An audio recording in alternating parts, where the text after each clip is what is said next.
Real quick explanation of what we're talking about in section 4.2 when we're saying solve a quadratic by factoring.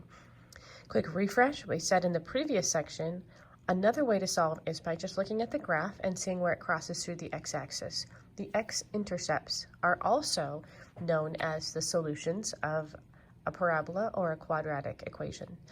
So x-intercepts are one way of identifying solutions. Another way is by factoring and then being able to identify the solutions that way. So the first two problems are already factored for us. If I look at this already in factored form, we could say, if this factor times this factor equals 0, I know that when two things times each other equals 0, the only way that's possible is if this factor, or possibly both, equals 0. So we could say either x minus 10 had to equal 0, or x plus 20 had to equal 0. That's the only way to get a 0 answer when you multiply. If this times this equals 0, then one of those factors has to be 0. It's the only way to get a 0 answer when you multiply, is if one of the things you're multiplying by has to be 0. So either this equals 0 or this equals 0. So I have two mini equations. I solve for x by adding 10 on this guy, which gives me x equals positive 10. I subtract 20 from both sides. You can do that in your head. X equals negative 20. So here's one solution, or one x-intercept. Here's the other. We could also write that as a coordinate point, 10, 0. Write this as a coordinate point, negative 20, 0. That's where it would be on the x-axis. So one solution, x-intercept point. The other solution and written as an x-intercept point. Number 6 also already factored for us, so we could say if blob times blob equals 0, then it must be that this factor, this blob, equals 0, 3x plus 4 equals 0, or this equals 0. Students often say, so you just change the sign? Basically, that's what the math does. Yeah, x minus 4 becomes x equals positive 4, or the coordinate point 4, 0. Here's a little trickier, right? Because I subtract 4 from both sides, and then I have 3x equals negative 4. And then I have to divide by 3, so I have x equals negative 4/3. Or the coordinate point, negative 4/3, 0.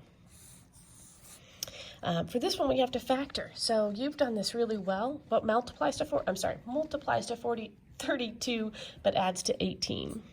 So you ask yourself, what's the pair of factors that would multiply to give me a positive 32, but also adds to give me a positive 18. Of course, that's positive 16 and positive 2. You set each of those equal to 0, and you get x equals negative 16, or negative 16, 0, or x equals negative 2, 0. Sorry, I forgot those negative signs. That's negative 2, 0.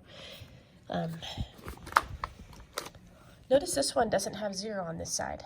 So that's really, really important, and I hope that you've watched the video all the way to the end, because this is like, they're setting you up here.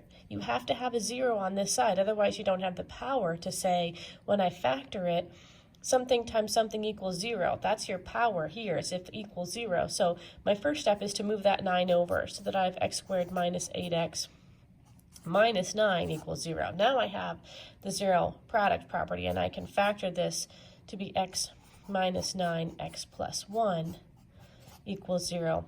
This factor gives me a solution of x equals positive 9.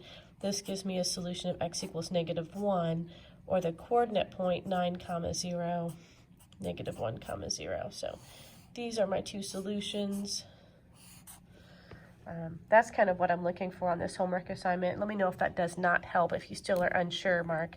We moved on after that yesterday in class. That was Thursday in class. We did 7 through 19 on page 161. That was simplifying square roots. That page was also posted. I think that you've done some of this before. I don't think you'll find that assignment hard. This will be the first score on quarter 3. So I hope that you get that done as well. Let me know if you have questions. 7 through 19, page 161. Thanks.